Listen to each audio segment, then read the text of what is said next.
श्री गणेशाय नमः। ओम श्री परमात्मने नमः। छठा अध्याय।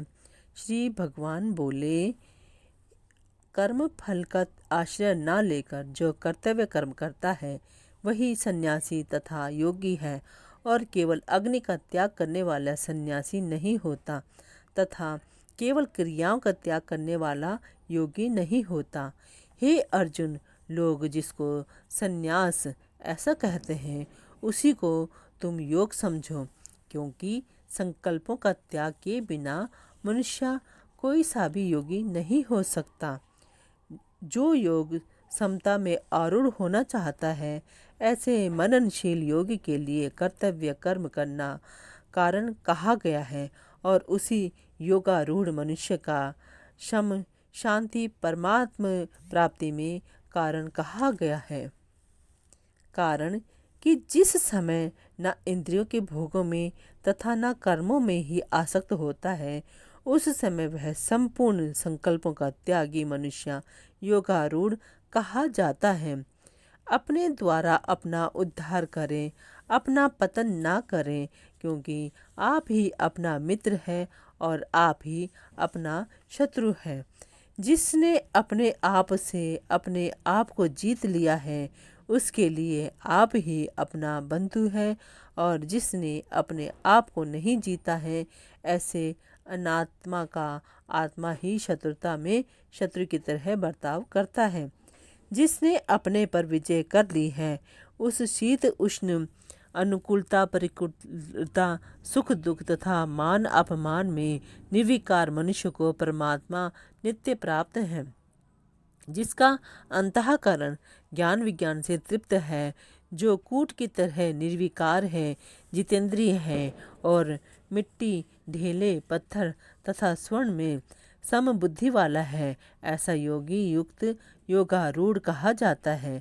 सुहृद मित्र, वैरी, उदासीन, मध्यस्थ, द्वेष और संबंधियों में तथा साधु आचरण करने वालों में और पाप आचरण करने वालों में भी समबुद्धि वाला मनुष्य श्रेष्ठ है।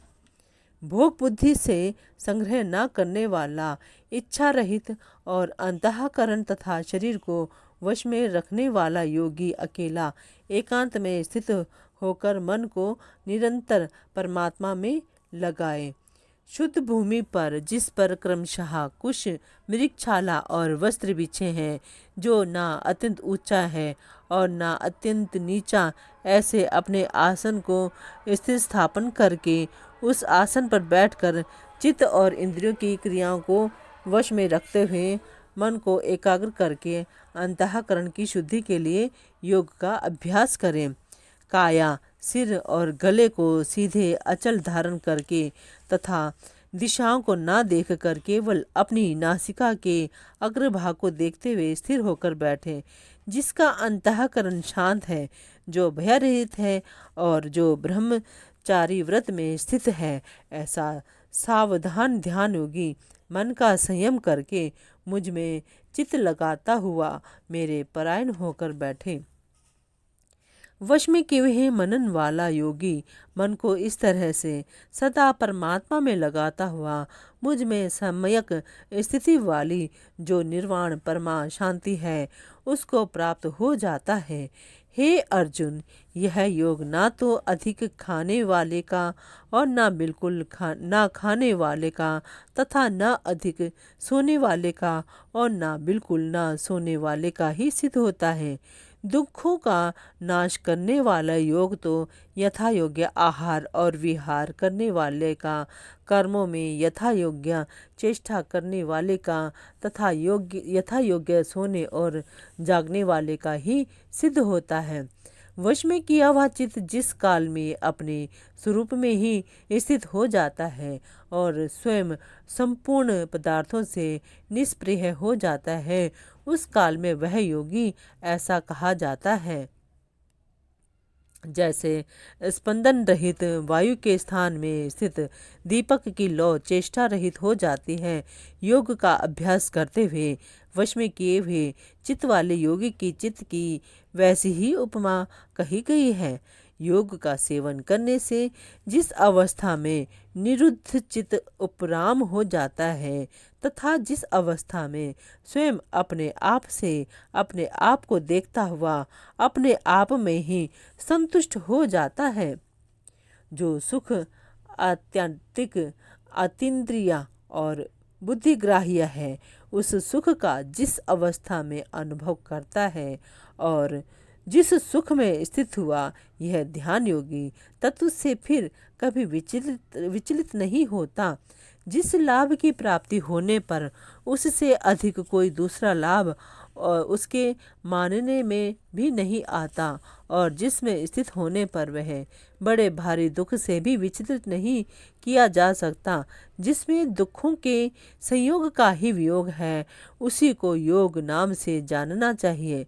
वह योग जिस ध्यान योग का लक्ष्य है, उस ध्यान योग का अभ्यास ना उकताए हुए चित्त से निश्चय पूर्वक करना चाहिए, सर्वथा त्याग करके और मन से ही इंद्रिय समूह को सभी ओर से हटाकर धैर्य युक्त बुद्धि के द्वारा संसार से धीरे धीरे उपराम हो जाए और मन बुद्धि को परमात्मा स्वरूप में सम्यक प्रकार से स्थापन करके फिर कुछ भी चिंतन ना करें। यह अस्थिर और चंचल मन जहाँ तहाँ विचरण करता है, वहाँ वहाँ से हटाकर इसको एक परमात्मा में ही भली भांति लगाए, जिसके सब पाप नष्ट हो गए हैं, जिसका रजोगुण शांत हो गया है तथा जिसका मन सर्वथा शांत निर्मल हो गया है।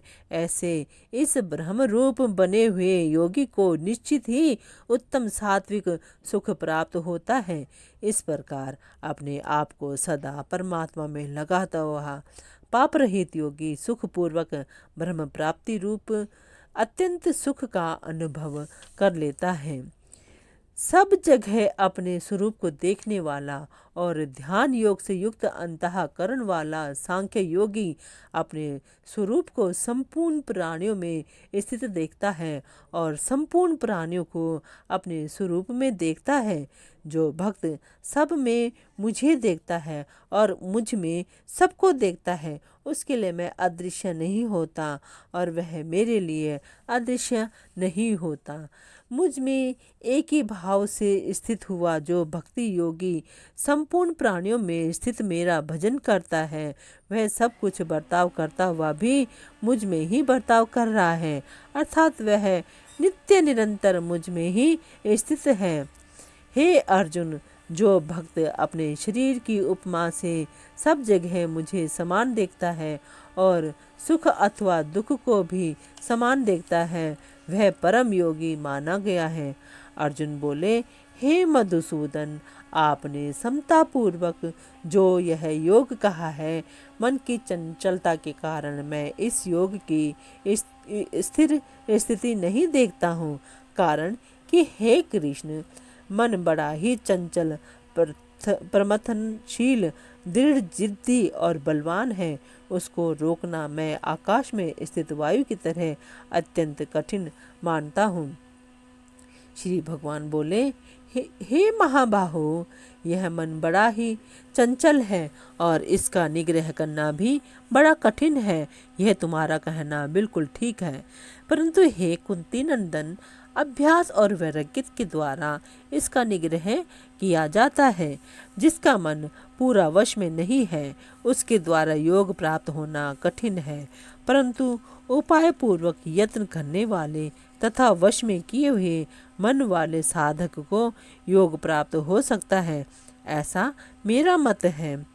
अर्जुन बोले, हे कृष्ण, जिसकी साधन में श्रद्धा है पर जिसका प्रयत्न शिथिल है, वह अंत समय में अगर योग से विचलित हो जाए तो वह योग सिद्धि को प्राप्त ना करके किस गति को चला जाता है।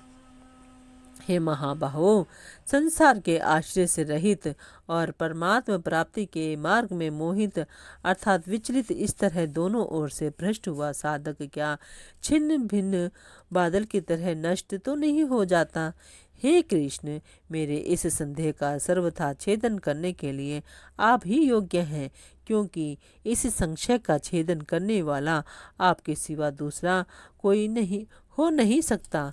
श्री भगवान बोले, हे पृथानंदन, उसका ना तो इस लोक में और ना परलोक में ही विनाश होता है, क्योंकि हे प्यारे, कल्याणकारी काम करने वाला कोई भी मनुष्य दुर्गति को नहीं जाता। वह योग भ्रष्ट पुण्य कर्म करने वालों के लोकों को प्राप्त होकर और वहाँ बहुत वर्षों तक रहकर फिर यहाँ शुद्ध ममता रहित श्रीमानों के घर में जन्म लेता है, अथवा वैराग्यवान योग भ्रष्ट ज्ञानवान योगियों के कुल में ही जन्म लेता है। इस प्रकार का जो यह जन्म है वह यह संसार में निसंदेह बहुत ही दुर्लभ है। हे कुरुनंदन, वहाँ पर उसको पिछले मनुष्य जन्म की साधन संपत्ति अनायास ही प्राप्त हो जाती है। फिर उससे वह साधन की सिद्धि के विषय में पुनः विशेषता से यत्न करता है।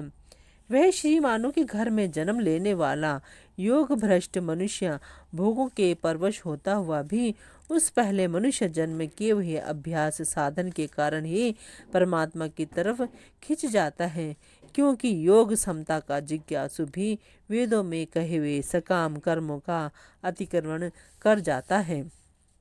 परंतु जो योगी प्रयत्नपूर्वक यत्न करता है और जिसके पाप नष्ट हो गए हैं तथा जो अनेक जन्मों से सिद्ध हुआ है, वह योगी फिर परम गति को प्राप्त हो जाता है। सकाम भाव वाले तपस्वियों से भी योगी श्रेष्ठ है, ज्ञानियों से भी योगी श्रेष्ठ है और कर्मियों से भी योगी श्रेष्ठ है, ऐसा मेरा मत है। अतः हे अर्जुन, तू योगी हो जा। संपूर्ण योगियों में भी जो श्रद्धावान भक्त मुझ में तल्लीन हुए मन से मेरा भजन करता है, वह मेरे मत में सर्वश्रेष्ठ योगी है।